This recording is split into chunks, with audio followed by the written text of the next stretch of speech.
Dani. Dani.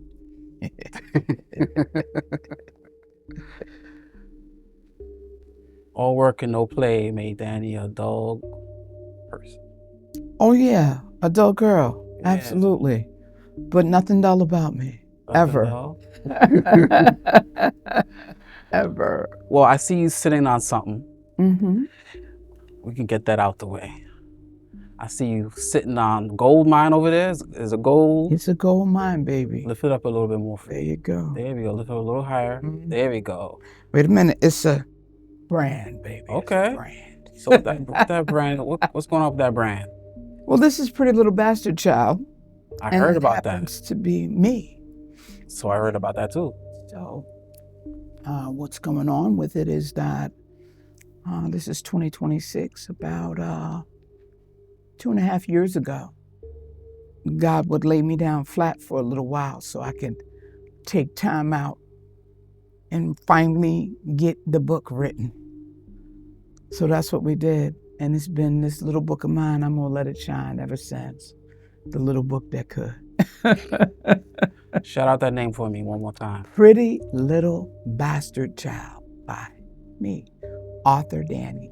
About me, author Dani. And the subtitle is Memoirs of the Darkness That Turned on God's Light. And it's a real deep situation. It's about childhood trauma and the need to find some spirit, some positivity, something to hold on about yourself that wasn't being instilled in you so you can get through to the next day. So, yeah, that's what it's about. Interesting you say that, because I have something that you said, that if you don't have a God, you better get one. Oh, yeah. Absolutely. A lot of people have a God. Huh? Yeah, a God. But whatever you're worshiping, wherever your mind is at, wherever your heart is at, that's where you're going to be. That's who you're going to follow. That's what you're going to follow. And unfortunately, a lot of people, while chasing the bag, that becomes their God. Money. Money. Yeah. But that ain't my God. Well, when you say money is not your God, is there anything wrong with money per se? No, nothing wrong with money. You need money to survive. You need money to pay your bills. You need money to get on the train. Form of currency. You need, yeah, you have to have a dollar in your pocket. You don't think so? Be without a couple of dollars in your pocket for too long, and you'll find out just how important it is to, to have some money, or at least have a means to make more money, a plan on how we're going to execute that to get to the bag. The problem is people are chasing the bag. That's the problem. When you have a God, that's a spiritual God that you believe that's inside of you, money's going to come to you. You're going to attract the money.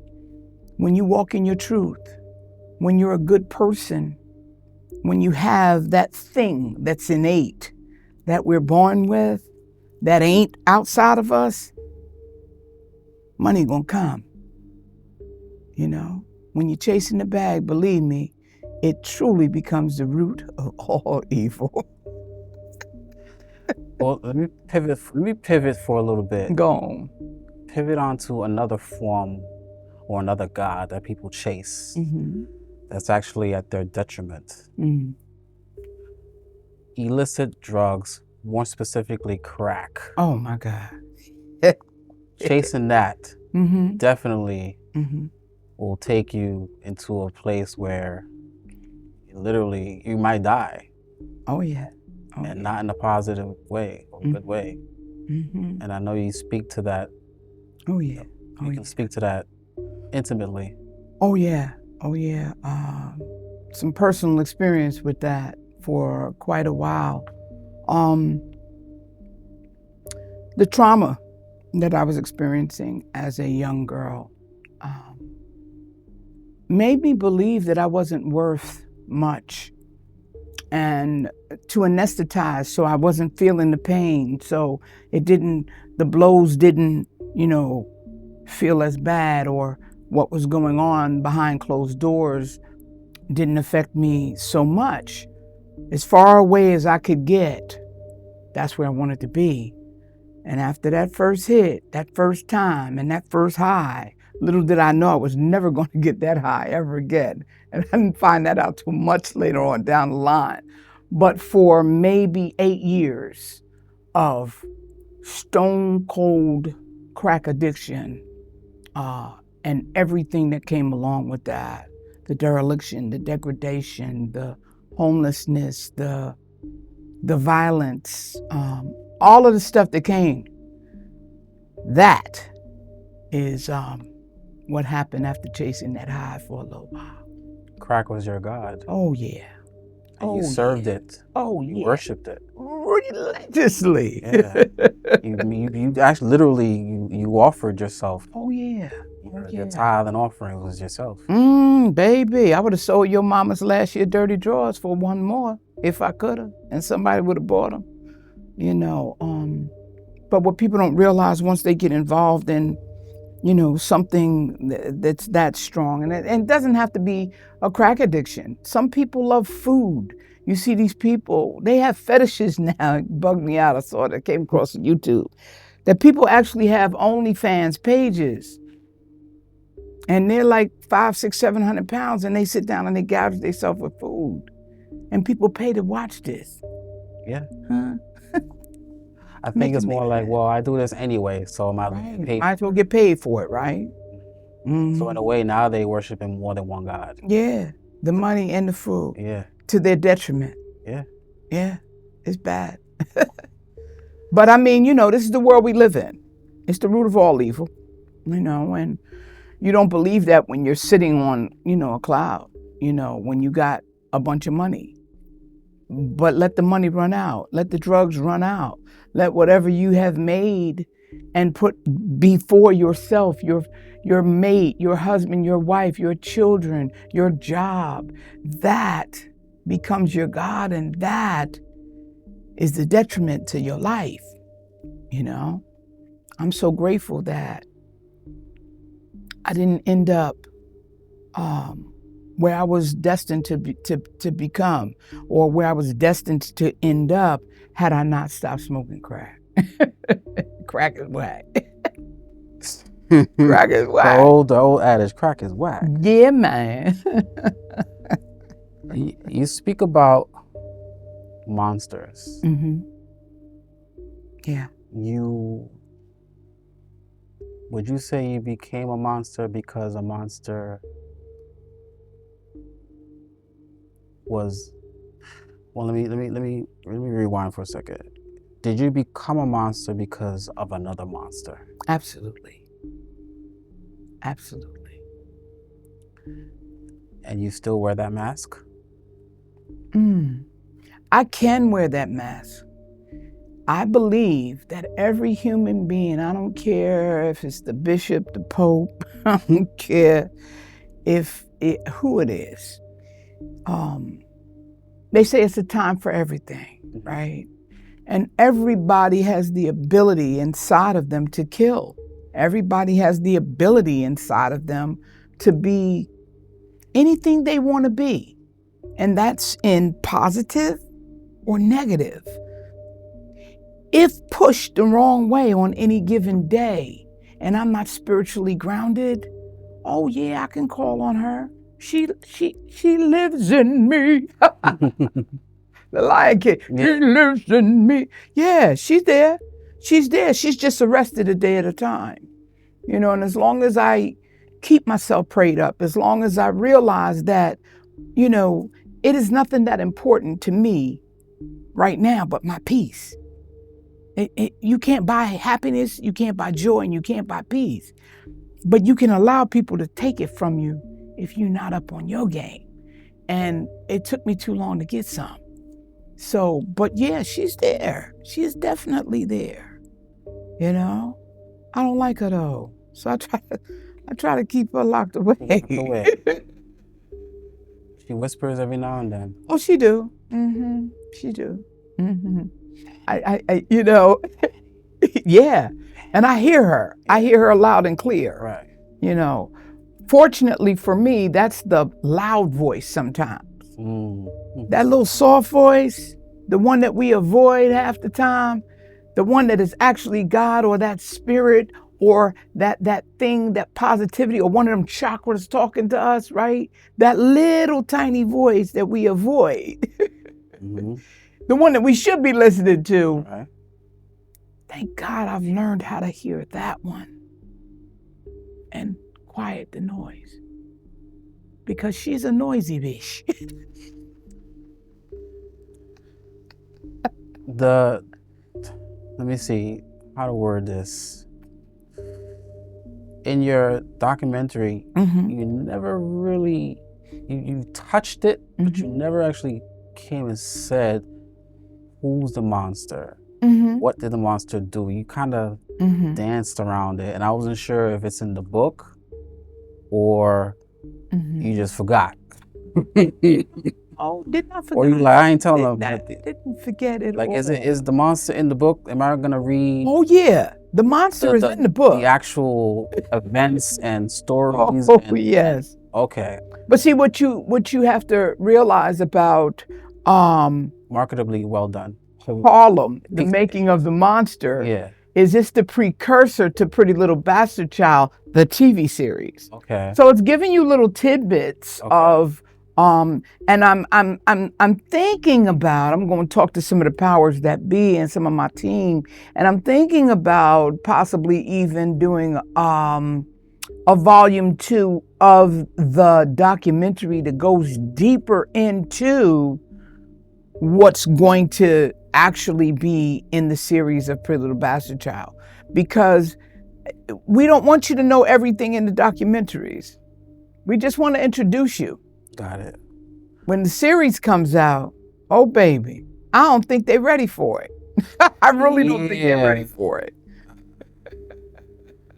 And is that going to be like, because I had a former guest here, Mr. Joseph Seagrant. Shout out to Joseph Seagrant. Shout out. Joey's Eyes, at Joey's Eyes. Instagram. He's your what? That's my boy. Oh yeah. And he had, actors and, film sets and all that. So that's the direction that we're going with? Not quite. Okay. Not quite. Okay. The similarity is some of the same era. Okay. It will be a time piece.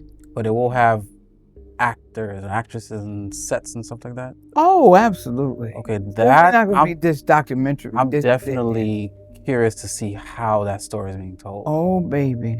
Baby. And you have to actually have the fortitude to actually have to watch it, because some people will be traumatized. Oh, yeah.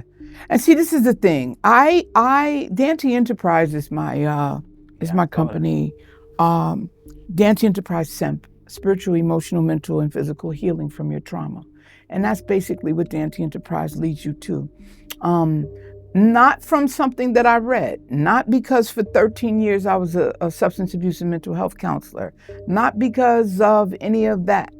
All of the above is stuff that I had to embark upon myself in order to get to a place where I can suggest to you how to get there. You can lead a horse to the water, but if that horse ain't thirsty, you're going to kick the hell out of you before you make him drink. You know what I'm saying? One of the things that had to happen for me was I got sick and tired of myself.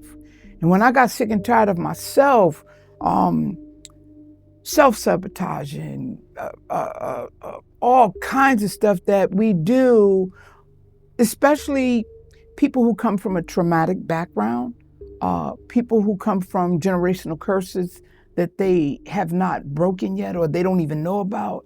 We do self-sabotage, we do self-loathing, we do procrastination, we do all kinds of, we do hateration. All of that stuff. Crabs in a barrel. Bam. Instead of, when we do this, that one finger, there's three fingers back to you. pointing back at me. So I can focus on you and you and you and you all I want, right?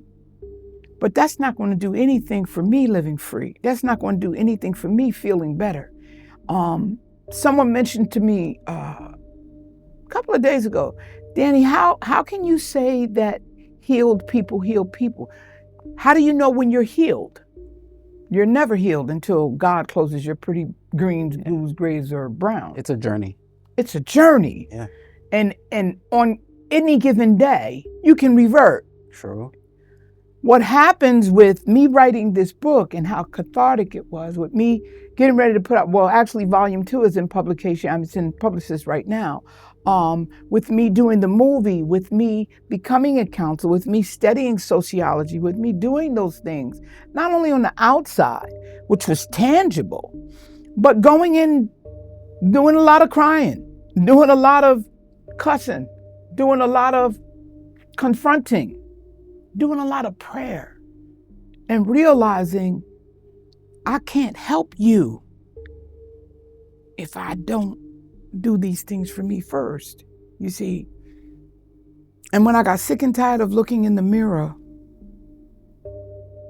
and not recognizing who I saw, I realized it was time to do some healing.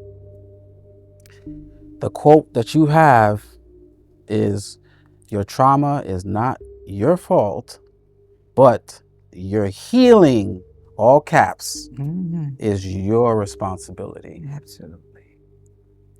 That's kind of self-explanatory, but I'm going to explain it again for the people in the back of the church in the overflow room and the ones that are hard of hearing and didn't pick up their hearing aid on the way out the door. Your healing, not your mama's. But my mama did this. I said, not your mama's, not your children's, not your daddy's, not the white man, not slavery. Listen. Half of the perpetrators that have done me dirty in my life are dead and gone. So without me working on my own healing, it's kind of like when you hold a resentment, right? It's kind of like peeing on yourself, right? I like to use that as an analogy, right? Yes, everybody around me might smell me. Everybody around me might see the wet stain on my pants. But ain't none of them gonna feel it but me. That's true. So I'm responsible for me feeling better. Interesting. Huh? That's interesting. Only I feel it. Come on now. Come on now. You see it. That's very, yeah. It's actually literally, it's in my brain. I'm like, yeah. Now it's literal, right? Yeah. Okay. Sometimes you gotta go there for people to understand, because people will tell, oh, I want that nigga to stop using. I want that nigga to stop going back and forth to jail. And I want that one to stop beating on his wife. And I want that one to stop hoeing around. You might see what they doing. Especially when it's someone near and dear to your heart, correct? Yeah. But until they are ready, you can lock them in a deadbolt lock, put the key in your bosom, take it out the door with you, down the fire escape so they can't really get out. But until that person is sick and tired of doing that behavior, there's no healing that can happen. I mean, not to be really dirty with it, but another literal sense would be someone who's just literally sitting in their own shit. Yeah, yes. But see, the problem with a lot of people is they've sat in it for so long, they don't even realize it's stinking anymore. Yeah. It's just like when you have a body odor problem, right? And this is the proven fact. If you can smell yourself good, go in there and take a shower, because your nose hasn't gotten used to it yet. But when you know you ain't showered in 2 weeks and you can't smell you no more, it's acclimated itself to this is part of me now. Yeah. Everybody around you is smelling you though. Trust and know they smell your shit and it stinks. But because you sat in it for so long, you don't realize it's stinking. You know? Funny how the body works, huh? That's true. All right, the numbers. I got 3 numbers for you. Come on. 453. Woo, 453. That's where it all started. That's where it all started. That is the building that I lived in when I was born. And that's when I realized, I didn't even know because I was so young, I didn't know I was being traumatized. I just knew that I felt certain ways and certain things that didn't quite feel right. But I come from one of them old Southern families that you don't talk about what's going on in my house, and you don't let them niggas out there know what's going on behind these closed doors because they don't pay my bills. That's what went on in 453. So a lot of things went unsaid, undealt with, unaddressed until much later on. And 453. I mean, my building that I grew up in, the numbers are always in my range, 885. May not be the apartment number, but I do remember the apartment number. I don't want you to say your apartment, so. Oh no, I'm not. Y'all might see them later on, but. Yeah. So I know I actually, because I still get my hair cut from around the corner from there. For some reason I went, I decided to go up in the building, you just start thinking. You start getting flashbacks. You start getting a sense of when you were that age. And I don't know, it's just it almost feels like someone it's like a pressure on your chest to where it's like, wow, the memory is here. Yeah. You can almost flash yourself back. Or you get a scent, or you see a vision, or you literally get a flashback. And I say that to say, if you had a time machine, and it doesn't have to be your point of life, what part of the past would you revisit if it's in your lifetime? Because I'm going to ask you a follow-up. For the follow-up is, what point in the time of the past would you visit that has nothing to do with your lifetime? As far back as you go. Okay, so my revisitation would be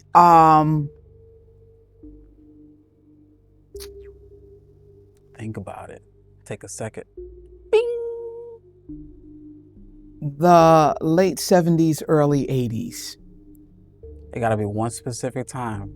I would go back to you're outside of yourself. You're looking in. Outside looking. I would go back to 1978. Date? What day? When such and such happened? It must have been August. Don't have to be exact, but it was August. Okay. It was August 1978. What was that point in time? What was going on? That's the first time I ever sniffed cocaine. Damn. So you outside watching. No one knows you exist. You're outside of time. You're just watching yourself. Would you shake your head? What would you say? She can't hear you, but would you say anything? I would go to the left instead of going to the right. And I wouldn't have ran into this person who turned me on to my first hit of cocaine. Because from that point forward, there was a succession of things that were directly related to that particular drug and different forms of it that the whirlwind began. So that's the revisitation. Now, would you change that? Or would you just, hey, it is what it is, it happened? At this point in my life, because spiritually, emotionally, mentally, and physically, I'm in a whole different place and I'm on a whole different plane. You would allow it? I would allow it. Okay.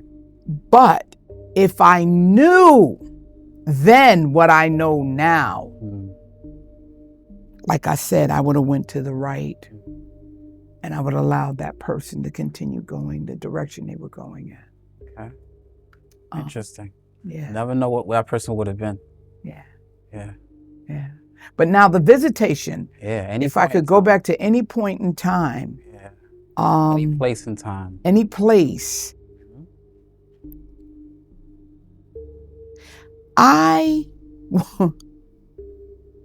This is gonna sound weird as hell. No, we do weird. We do different weird. We do. I am totally okay with that because I've been a weirdo all my life and I'm good. I love it. Love it. Self-professed. Get it? All right, clock that. I got you. Self-professed. I would go back. No, sorry. I would visit in my time machine the 1800s. Rural South. To stand outside and to literally see a revolt of a slave against a slave master. You're talking about Haiti? No, he says the South, the United States. Okay. Yeah. Yeah. Just before the actual war happened. Just witness. Okay. Yeah. I would love to see it because it was hideous, the things that were done to us, because we were allegedly, to everybody else, animals and lower class people. Property. Even animals had better. Yeah. Because like right now, if you kick my dog, you can go to jail. Yeah. But back then, if you kicked us, if you beat us, if you did whatever you wanted to do, raped us, if you sold us, if you did whatever, it was okay. And if certain people, no, I'm going to digress. I'm not going to go there. Orange people, I mean, I'm not going to go there. I'm just not going to go there. Not good, Dani, not good. But I would go back. I would go to that period. I keep saying back, but I was never there. So y'all know what I mean. I would go to that period to watch the beginning of what changed the whole climate. And unfortunately, the climate has become a lot more geared towards that particular heat, you know. Now, why them people want this smoke, I don't know, but they want the smoke, you know. But yeah, that's where I would go. That's interesting. Okay. Yeah. If I were to go back, I would probably go back to the ancient Egypt, where the pyramids were being built. Because I want to see how the hell did they build them? Baby. Like, well, how did they build it? Because even to this day, it's a marvel. It's a marvel, and modern day machines can't do. Yes, that. It's so weird. It's so weird. How did they do that thousands of years ago? How did they do that? Yeah, because you know, people always want to speculate aliens. Yeah, and other people are like things that make you go. Yeah, and not just building it, but they're in alignment with stars and specific angles and stuff. Oh the my Earth. God! Like it really makes whoever they. I said, wow. Yeah. And I say that to say because when I did my DNA test, So Dani, my DNA test was saying that I'm descended from the Ramses II. Okay. Yeah. So I'm a child of Egypt, according to DNA. Go with your best self. Yeah, April's looking. Walk like an Egyptian. So, I love your swag. That's one of the things I liked about when you were walking through the streets of Sugar Hill. You just felt at home. Yeah. And to some degree, I don't know, correct me if I'm wrong, it seemed like you had a sixth sense of what was going on in the streets before it happened. Kind of like, you talking to people, but you realize, all right, this person's coming up the block right here. I'm aware, like, that it's like that New York thing where you grew up in the streets where you talking to, let's say I'm talking to April, but I see so coming up the block. Uh-huh. Is that good or bad? All right, now you good. Come true. You know, Is that fair to say? When I watched you walking through the neighborhood. well, you know what? Let me just say, okay, like Jay-Z says all the time, right? You know, he's a businessman, right? Because he came from that era and those things that he did. Like, he doesn't write his lyrics because he just spits them and then memorizes them like that, right? Before I became my best customer, I was out there doing certain things. And my head always had to be on the swivel. Always.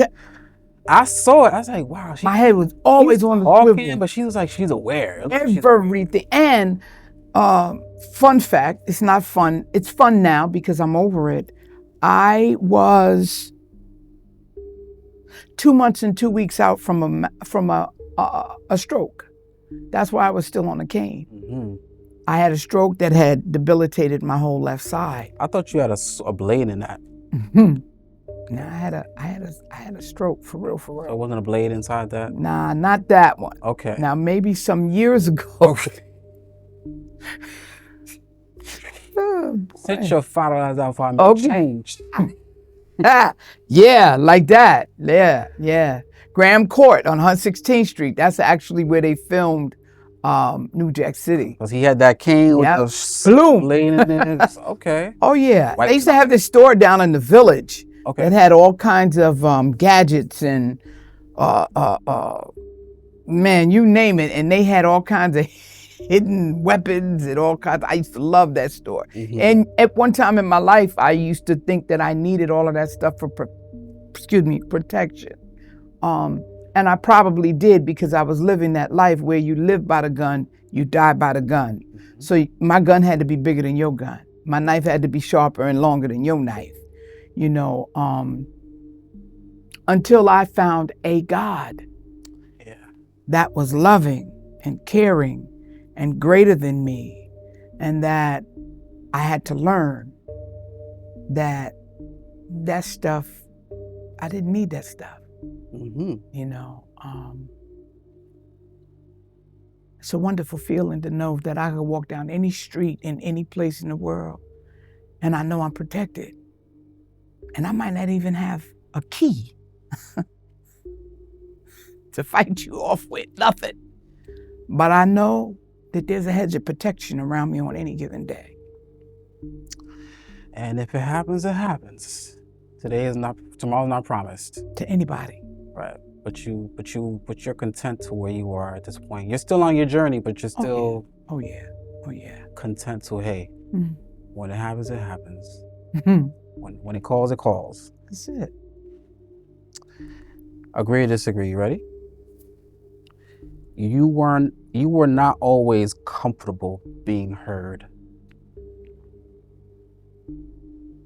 Agree.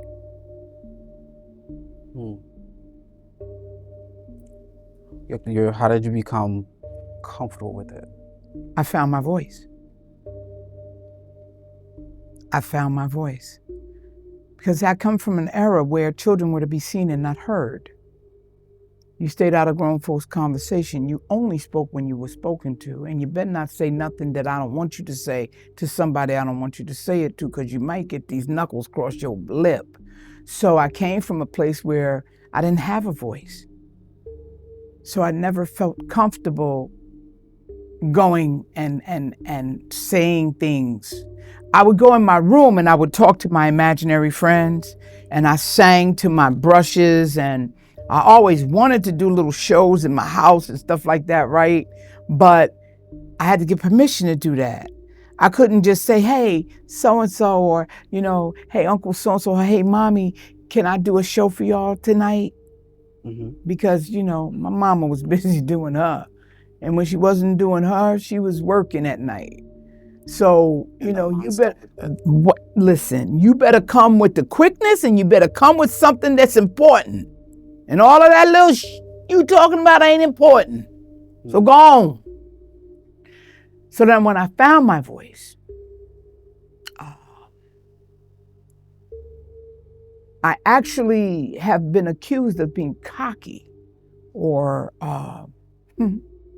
overconfident. I don't know if you can be overconfident. But I do know that I got something to say. And what I have to say is important. And it's not important to just me. It's important to masses of people that need to know or need to hear or need to say. And they need to know that somebody else found the courage to say. So if they could say it, or they could speak it, then maybe I could do that too. Mm-hmm. Yeah. No one ever supports your evolution. Agree or disagree? I can't say that. I disagree. I don't think as many people care about your evolution as a lot of people would want them to. But you're going to go through this journey and you're going to go through this evolution. You're going to go through these circles of life, because that's what an evolution is. And you're going to go around, and strategically there are things placed in front of you. There are things placed behind you. There are things that the universe moves and shakes with or without your permission. How they say life be lifing, right? Mm-hmm. And I think all of that adds up to support your evolution. But I know the selfish side of me. I'm not going to talk about everybody because I can't speak that broad of a sentence. The selfish side of me wants what I want when I want it. And it's supposed to happen right now. Why? Because I said so. So come on now. What you waiting on? You know what I'm saying? Mm-hmm. But what I've learned in my orbits around the sun, and I've been here for a few of them, God sends the right situation and the right person to get you through that situation at the right time, with or without your permission. But I trust that it's all part of what's supposed to work together. I mean, okay, you got April, you got Joe, you got different people in my life that they just look, whatever you doing in this season, Dani, I want in. And never in a million years did I think that would happen to me. Even the confident me. But it's happening. And I'm watching it. And I'm walking through it. And I'm being a part of it. And I'm just showing up as my old swaggerlicious self. I like that. You're putting action behind your words. Well, see, that's the thing. And when you put one foot in front of the other, and it's consistent, and it's intentional, yes, all of that support is going to come into that evolution. Absolutely. Hold on. Are you, I got to give her a mic. Don't give her my mic. Mm-mm. Mm-mm. We ain't them type of chicks. Well, something fell to the floor. I'm an honest hoe, and all my hoes is honest. And quick done shot off my pinky tail. I don't want no problems with that. I just saw that movie a couple of days ago. Really? For the first time? No. I rewatched it. Oh. Yeah. Gosh. Wonderful. And all of them are dead except for Eddie. Yeah. Dang. All right, y'all, listen. Yeah. Well, lovely. Okay, baby. See how you do your thing. Yeah. One of the ways I do my things. Oh, this is one? One of the ways I do my things. Well, we all connected now, baby. So yes. Go good. Be safe. Yes. Be dangerous. Yeah. I love you, baby. Done. All right. You hit here, right? me. You live in NYC, right? Oh, okay. All right. Where we at? Because you mentioned. All right. You mentioned the old version of you. Mm-hmm. They say growth requires letting go of the old version of yourself. Do you agree with that? Or do you think the old version has to be present at all times? I agree. Now let me give you a scenario. I like to give people visuals. Trees. Yeah? You're a tree hugger. I am. Grounded. But let's talk about the tree, right? Every leaf is important on that tree. It's a life force. It gives us more oxygen, right?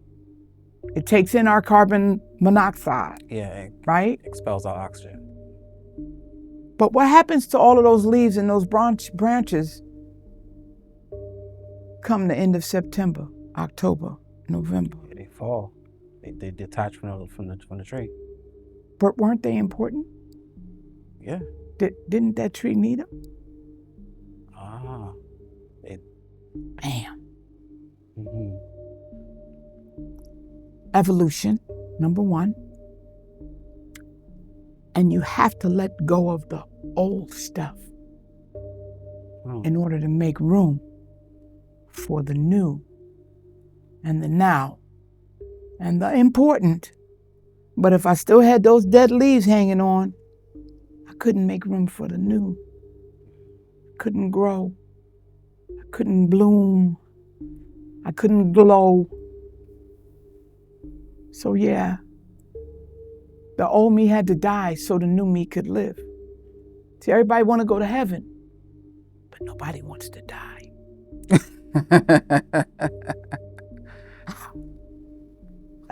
Shots fired. That's it.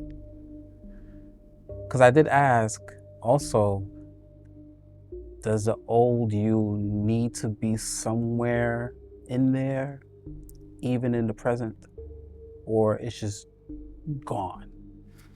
Because sometimes I might think, well, the old me needs to be there so that way I don't become the old me, or the old me is always, hey, you going back to that? Come back to that.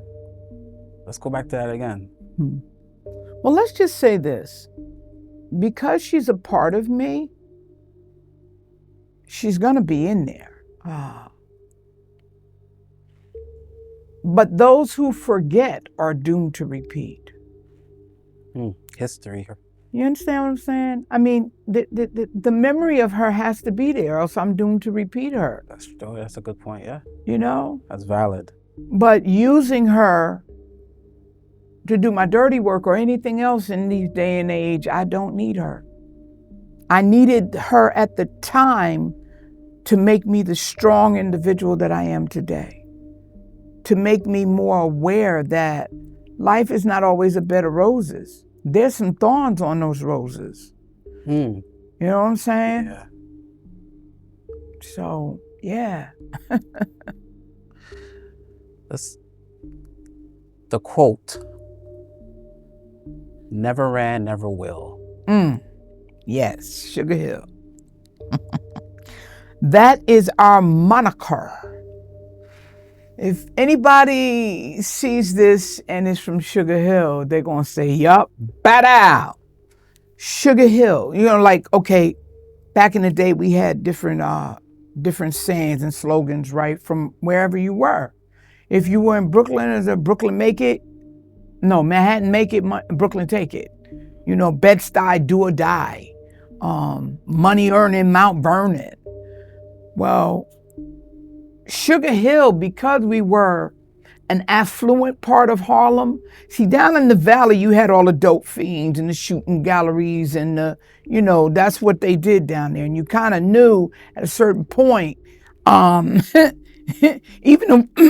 the white people that would come uptown and party with, you know, the black folk back in the day in the speakeasies, right? They knew that if they were in a certain part of Harlem, not after dark. They were going back downtown. Now, Sugar Hill, we had a lot more speakeasies. We had those brownstones that were immaculate, that down in the basement, they might have a poker table, like Harlem. We just talked about it, Eddie Murphy and all of them, right? Harlem Nights, right? But that also made us a target pretty often. Oh, that nigga he's soft. Yeah. Oh, what? Oh, wait, don't let the shoes fall. Soft? Who's soft? You know, so yeah, it became, you know, when I was a little girl, I got in so many fights because for some strange reason, little boys they tried it on my time. And I'm like, dude, I will kick these patent leather shoes off and whoop yo. And a lot of times I had to. So yeah, Sugar Hill, we never ran from a fight and never will. You know, so that was definitely our moniker, and everybody knew with it. Everybody that lived on the hill knew it. Talking about another moniker or saying, or another saying, Sugar Hill almost took us out, but gave us life. Yes. Sugar Hill was a wonderful place to be reared. It was a wonderful place for the family aspect, the camaraderie, by God's grace, I do have some good memories of my childhood. Each one teach one. We had camps, we had, community centers, we had everybody's parents knew each other, right? And I mean, they were nosy, and, back in the day, Renee's parents had permission to whip my behind if they saw me doing something in the street. Then they bring me home and I'd get another whipping. Miss Johnson over there, oh my God, you better put that cigarette out. It was real dope. It's one of the quote unquote costs or effects of having a community. Yes. And it really did take a village, and a village we had. Though technically we were up on the hill, we weren't down in the village, in the valley, and that's where like 8th Avenue, 7th Avenue, Lenox Avenue, Edgecombe, Bradhurst, all of that was going down to, those places that we spoke about a little while ago. But when the Vietnam War happened and the soldiers came home, from that point forward, it went down. And every change in every drug epidemic and everything that happened, it took a lot of us out. I don't have a lot of friends left from that era of my life, and either they died of drugs or they went to jail for selling drugs, or, they're all whacked out because of the drugs. And that was real deal for us, Yeah. It gave us life. Oh my God. My brother was one of the first street DJs in Harlem. We played music in the park. It was, gave us life. Oh my goodness. But then it almost took us out. It took us way down. There were rows and rows of those same brownstones that were either burnt out or abandoned. And they were abandoned because addiction. Yeah. It don't care if you Park Avenue or Park Bench. Addiction does not pull no punches. It'll take you, and you. Oh yeah, and you come to. And addiction has no racism, no preference. It's boundaries at all. No matter who you were. Anyone can get it. Oh yeah. And a lot of us did. So, almost took us out. Hey, but look at us now. Growing up with your 3 siblings, correct? 3 siblings. 3 younger. Yeah, 3 younger siblings. Yeah. Mm-hmm. At 18, when you said, all right, I gotta raise them because your mother passed on. It wasn't 18, it was a little bit further along than that. 27? 27. Okay. Yeah, it was 27. Yeah. So I got the numbers mixed up. Yeah, it's an 18 in there somewhere though. Yeah. It's a story about an 18, but yeah. It was deep. Yeah, your mother passed at what age? She was 48. What age were you? I was 27. Okay.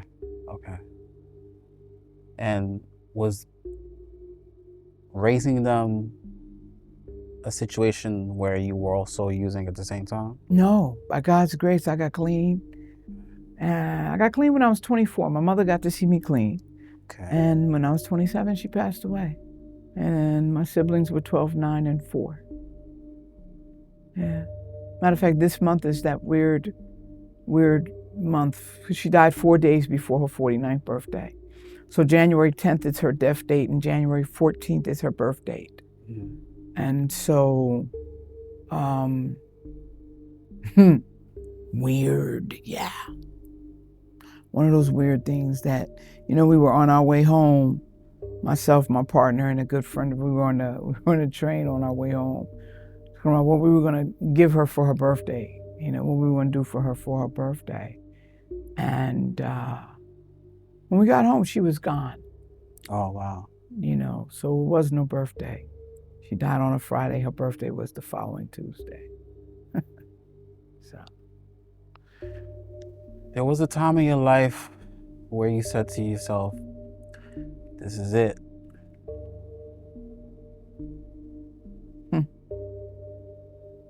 Or was that in your book? No, that's the truth. And it's in the book too. Okay. Yeah. Well, let's not do too much of it. We're not. Yeah. Time in my life where I just got tired. I didn't want to live like I was living anymore. I didn't want to do some of the things that I was doing anymore. And I actually had a long, how you have a plead session with God? It's not a talk with God. Reminded me of that song by James Brown, Please. Yeah, please, Yeah. please. Yeah. Yeah, it was one of them. And the first one that I really remember, I was high, but then the next few, I wasn't high. I was tired. And when I say I was tired, like I was exhausted. And I was young and exhausted. I had had enough.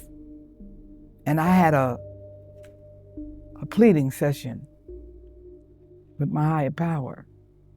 And I'm like, yo, if you can't get me out of this, or, I don't know you, but they say that, if I hit my knees, it's, that you hear me.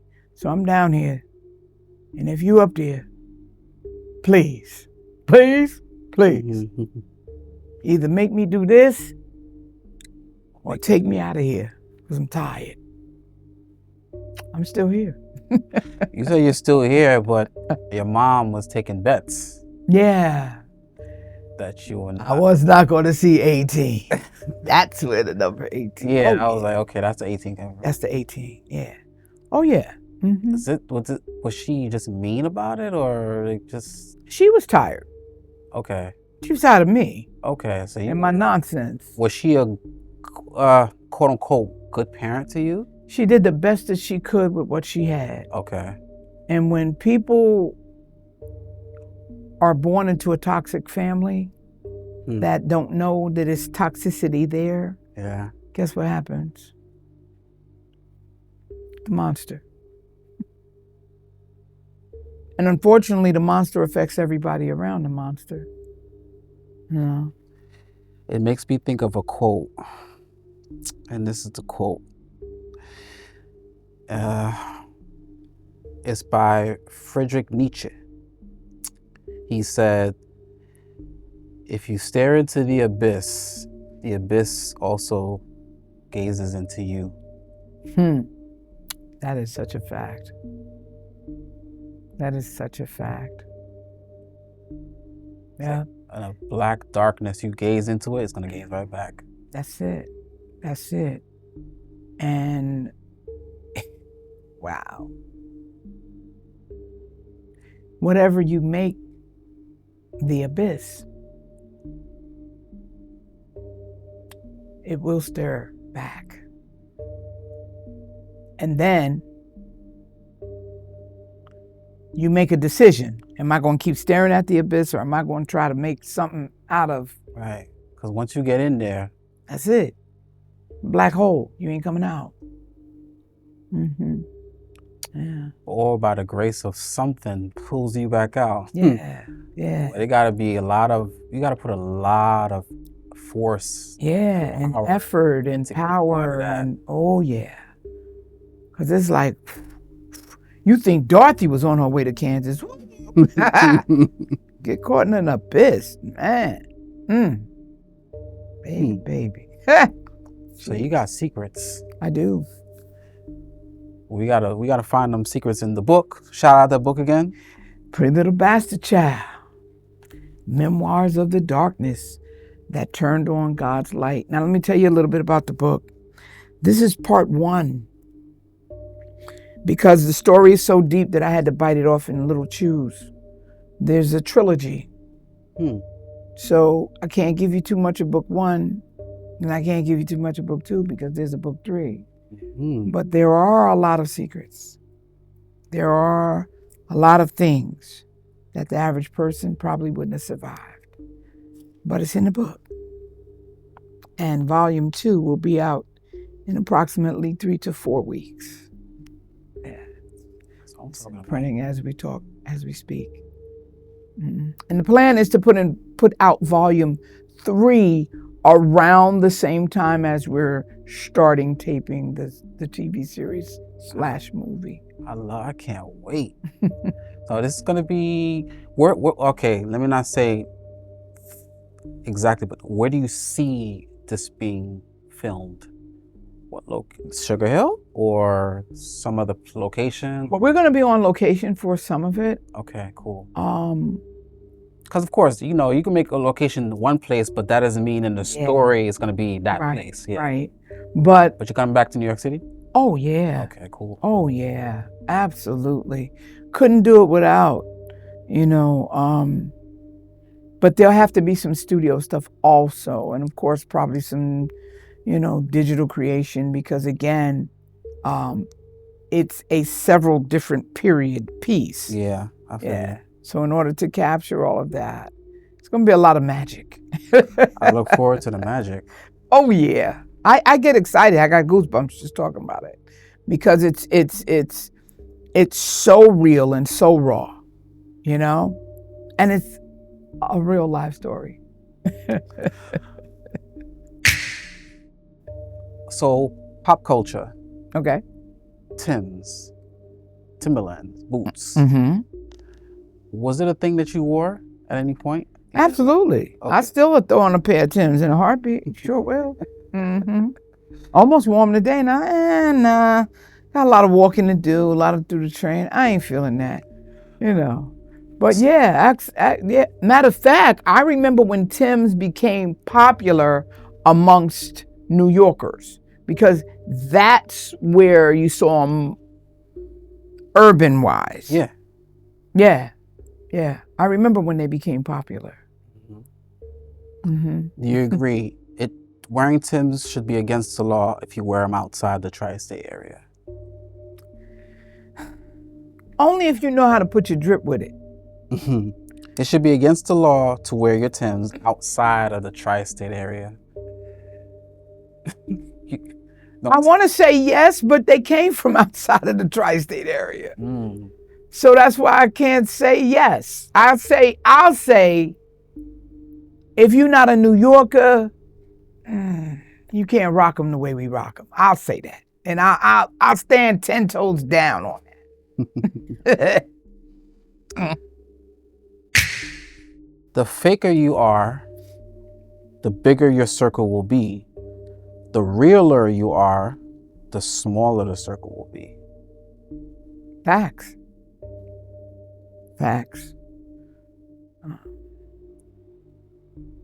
Because the faker you are, you get a lot of yes people around you because they think you are somebody who you're not. And most people who are fake, they need that attention. They need that thing to keep the facade up. I got my entourage, I'm bad.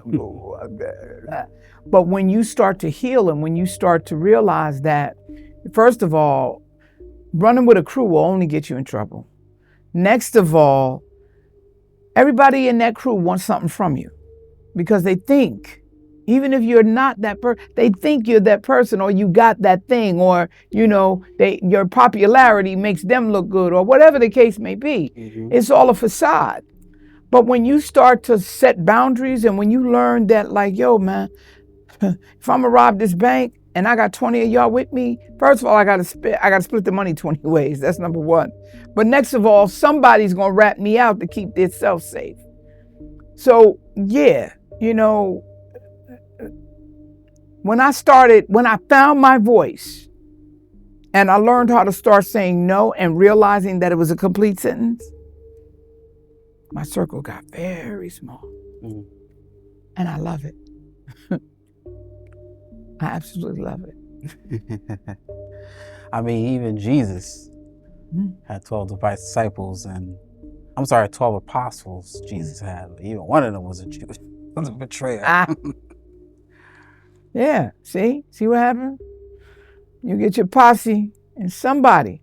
It's like, look, y'all are going to betray me tonight. Yeah. Mm-hmm. You ready for this? I'm ready. Agree or disagree? New York City women are some of the realest men on earth. Yeah. Yes. Do you want me to read the question again? No. Oh, I'm sorry, the statement? Mm-mm. New York City are one of the most realest men on earth. Mm-hmm. Yeah. I mean, not figuratively,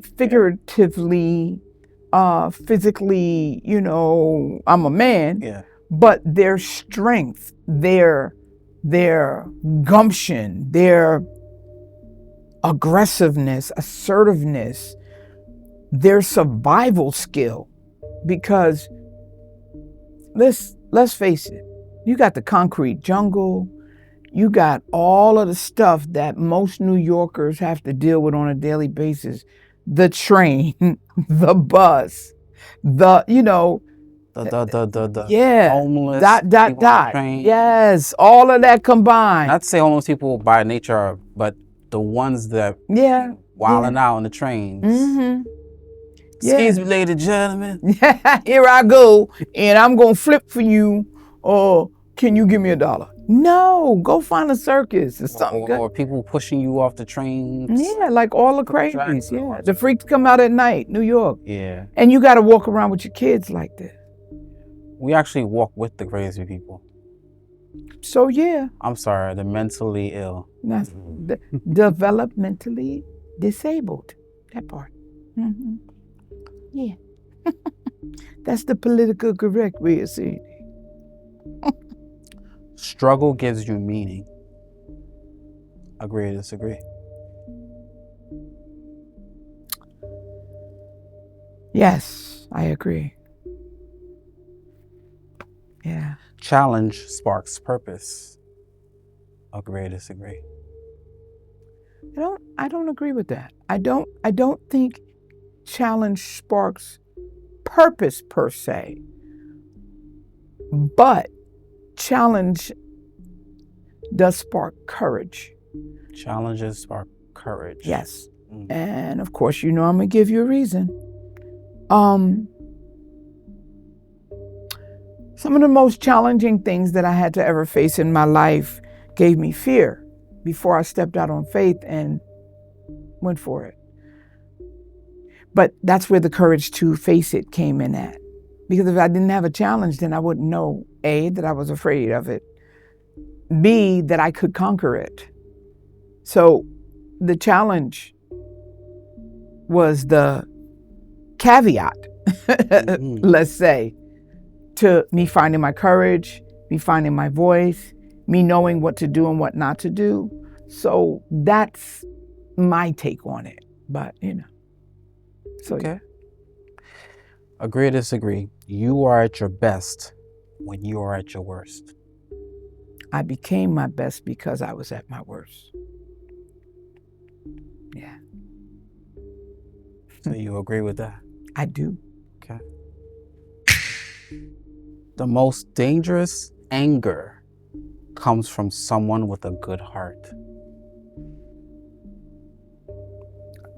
I agree. Someone with a good heart who got fed the hell up. I'm tired of this shit. Boom. Here come King Kong. Slow success builds ego. Fast success builds character. No, I think it's the opposite around. Slow success builds character. fast success builds ego. Try to trick you. It did. But no. No. No.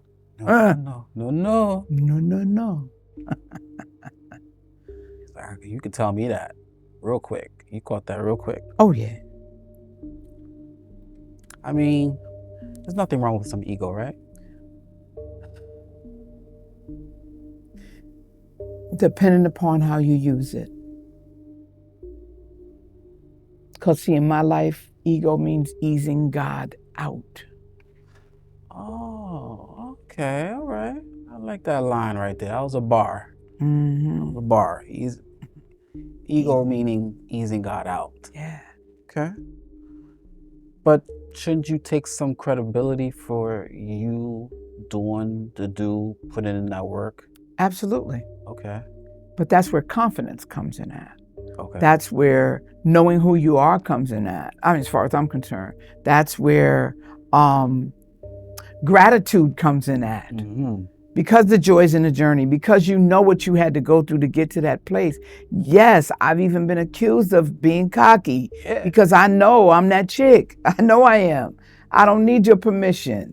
I don't, look, what you think about Dani at this point in my life is none of my business. But that's not easing God out. That's knowing that the God is in me that allowed me to become that chick from that chick. So yeah, I'm gonna take some credit, but very little.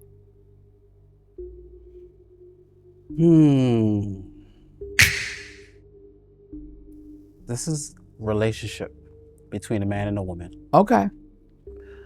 A woman should never be 100% vulnerable with her man. 100%? A woman should never be 100% vulnerable with her man. And vice versa. A man should never be 100% vulnerable with his woman. Not true. I don't agree. I don't agree. Because if I can't get 100% vulnerable with you, how can I possibly learn how to trust you? Trust for me comes very far and very few in between with people. I might like you. I might even be growing to love you, but it takes some time to trust you. And in order for me to trust you, I have to give you something that's valuable to me, right? And I ain't talking about what's in between my legs, because unfortunately we live in a society where people mistake good sex for love, or great sex. Oh, I'm that bitch. No, you're not. You're just a piece of ass. I'm sorry, but you are. But if I give you a part of my heart, if I give you a part of my story, if I give you a part of my pain, and you can nurture me through that, and you don't get egotistical on me, like, yo, well, that's your problem. You better go heal, girl, back. Come back when you... No, I should be able to help you unpack, and vice versa. I'm not saying bragging, oh, your bag's behind you. Wait a minute, what about my bags? I'm not saying that. I'm saying that in order for me to learn to trust you fully, I have to be able to fully become vulnerable with you. So yeah, 100% vulnerability will give us 100% of love. Oh, I like that. I like the way that's put. You know? Agree or disagree? Ready? Bald-headed men are the best providers. What the hell does hair have to do with it? Bald-headed men. Best provide? Yeah, they're the best providers of a bald head. That's about it. I mean, somebody said that. I just don't. I don't know what to come with that one. And I was a bald-headed woman for quite a while. I had surgery. Every time I had a surgery, it used to be a thing where I would cut my hair. I would shave my head, and I would shave my head because as I'm healing from the surgery, I want a rebirth of me. So I would take all my hair off. And as the surgery is healing or whatever is healing, I'm cleansing me. So I'm growing a new hair. So, but as provider, I've seen people with locks that have been hell of a providers. I've seen, the high yellow dudes with the curly hair with, provider. I've seen boy guys with provider wonderfully with their family and all of that. So I can't go with bald head man. Speaking of Dani, agree or disagree? Somebody said this. Somebody said this quote. So I want you to either agree or disagree. You ready? You are either going to be threatened by me or you are going to be motivated by me. There is no in between.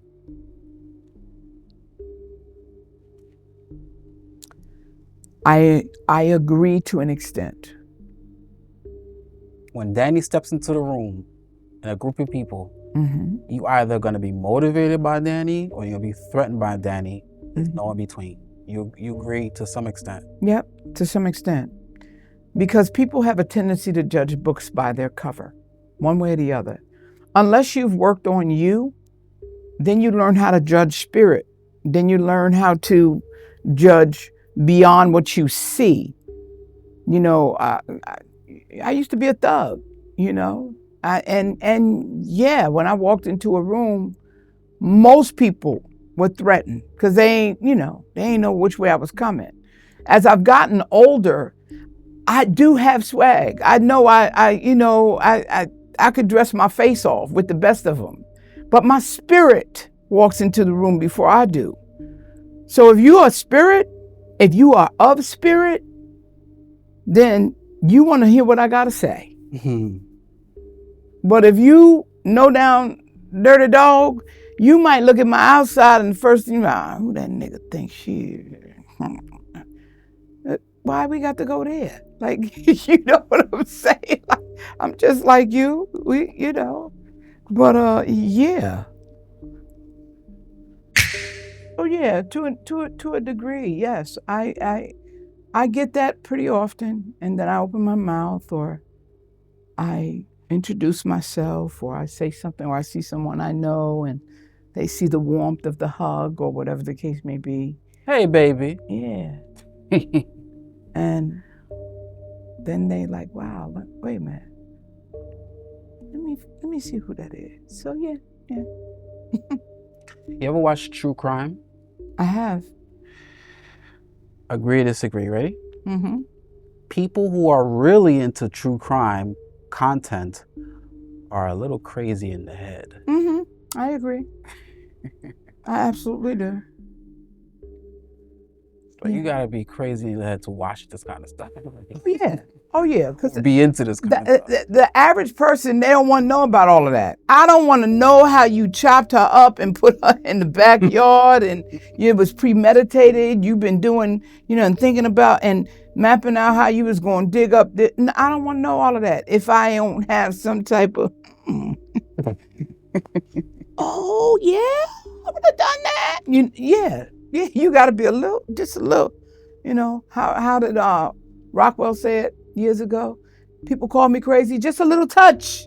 But maybe showers remind me of Psycho too much, right? Like, Yeah, that reminds me of, when I think about some of my exes and I digress.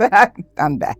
No, you listen, digress, egress, whatever, we here. I'm good. Spicy, classy. When it came to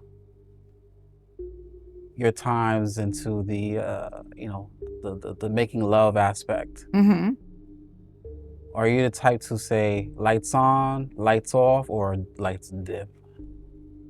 Dim. Okay. Well, a little song. Yeah. Set the mood.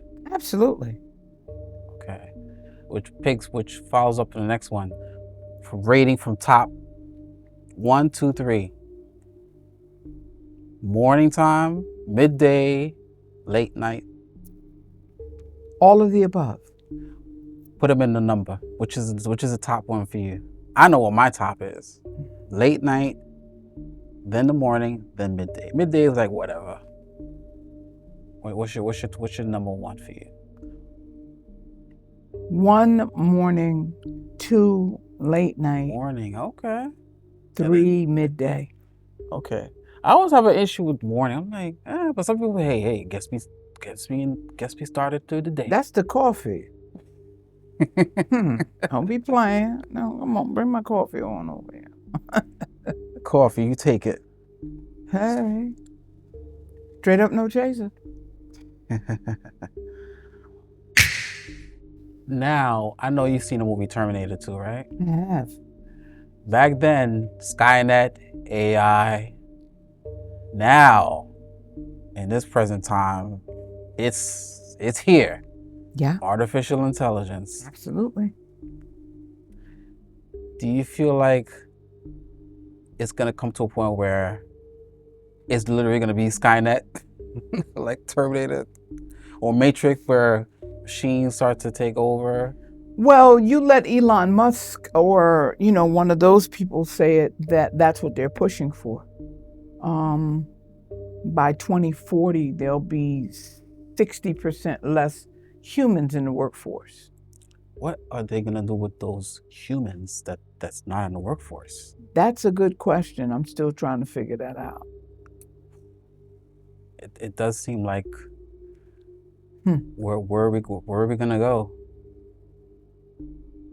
That's crazy. But this is an actual quote. You can Google it. He was on an interview, and I forget who he was being interviewed by, but he straight up said that. That's what they're pushing for, to have AI and robots doing more of the workload and at less financial capacity. So it'll take $50,000 to build a robot. It takes a couple of $1 million to pay somebody for doing the same work. Doing the same work for several amounts of years, but not on the same scale. So I get it, but I don't get it. I think because he's one person and he just doesn't give a fuck. Mm-hmm. Like, but see, after this election, you saw a whole bunch of them who think the same way and don't give a fuck. Mm-hmm. Yeah. I tell people this: until the problem is at your front door, you don't care. Absolutely. Or just you're not bothering with it because it's not at your front door. Absolutely. But look at how the tables have turned. It's now at their front door. So now it's a situation. And this new thing where I hear in social media where they call it black fatigue. Mm-hmm. Oh gosh, here we go. Black people with this, black people talking about their problems. Here we go. However, things that are going on, the tables are turning. Now they're saying, black people, why aren't you here with us picketing, or why aren't you here with us at this march? No, not our fight. It's like, why aren't you? And people are like, we've been here this time. Yeah. And see, that's the thing. They want us to come out of our shell, and they want us to get out in the street so they can kill us, but they'll let you go. You see, and when the tables were turned, yes, at a certain point, a bunch of people did come out, and George Floyd, and a bunch of different stuff. They started showing up. Come through, we need y'all. But it was a little too late. So now we sitting down and watching y'all go at it with each other. That's y'all fight. Because it's at their front door now. Now, yeah. Not my monkey, not my circus. And I refuse to be the ringmaster. Deuces. Will not participate. Not at all. When it came to us, it was, crickets for most. Some, yes. Yeah. But again, too little, too late. Walking in purpose requires losing approval. Yes, I agree. Because you can't go with me. You're not part of my destiny. My purpose is personal. And I'm going to walk in my purpose whether you agree or not. I don't need your approval. And people don't like that. People want to be able to critique you and tell you, oh yeah, but you should be doing it like, no, this is my purpose, babe.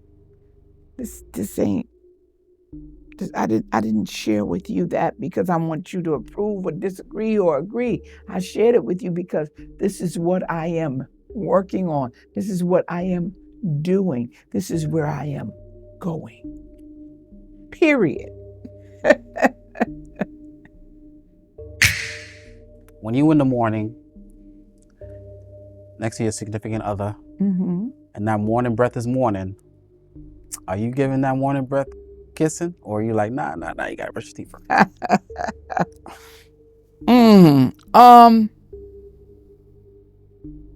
I'm trying to think because my better half doesn't have bad morning breath.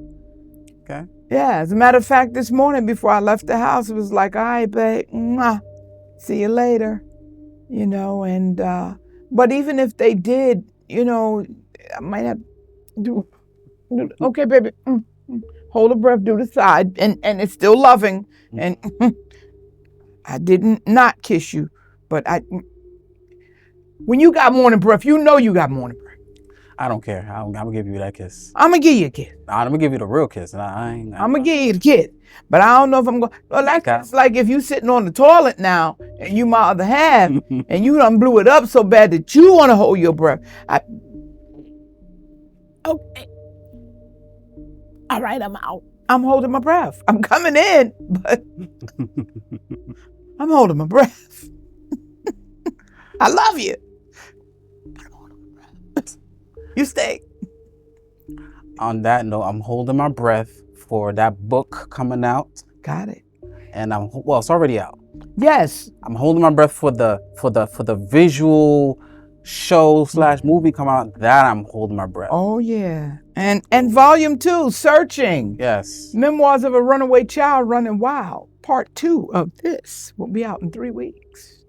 All right. Shout out your where we could tap in, where we could find you at. I want you to shout it out. Tap in at author Dani .d3 on Instagram. Danielle N. Dubois Matthews on Facebook. That's because us old school people, we like to, because we know last names when you're old school. My website is www.authordani.d. That's D-A-N-I, y'all. D-A-N-I, not D-A-N-N-I, not D-A-N-N-Y, D-A-N-I. AuthorDaniD.com. That's the website. I am on all socials, TikToks, the TikTok, stuff better. Tick, no. Just put in Author Dani and I'll pop up somewhere. Yeah, and I'm here. I'm writing more books, got a couple of more projects that we're starting right now. I mean, as soon as I finish the pen, bloop, it comes right back up. Looking for dog moms. Yeah, a correlation between women and their dogs. And a couple other things going on down the pipe, but be on the lookout. Shout outs to April, Miss April Watson, Women to Women TV, where you can see Harlem, the making of the monster. And I am in Joey's Eyes movie, Fool's Dough, coming out in May. Yeah, got a small part in there too. So just doing big things, trying to make the world believe that, listen, if it is to be, it is up to me. Your trauma is not your fault. Your healing is your responsibility. So let's go heal together so we can make this place a better place. Johnson Burroughs, host doing the most, guest. One more time. Author Dani.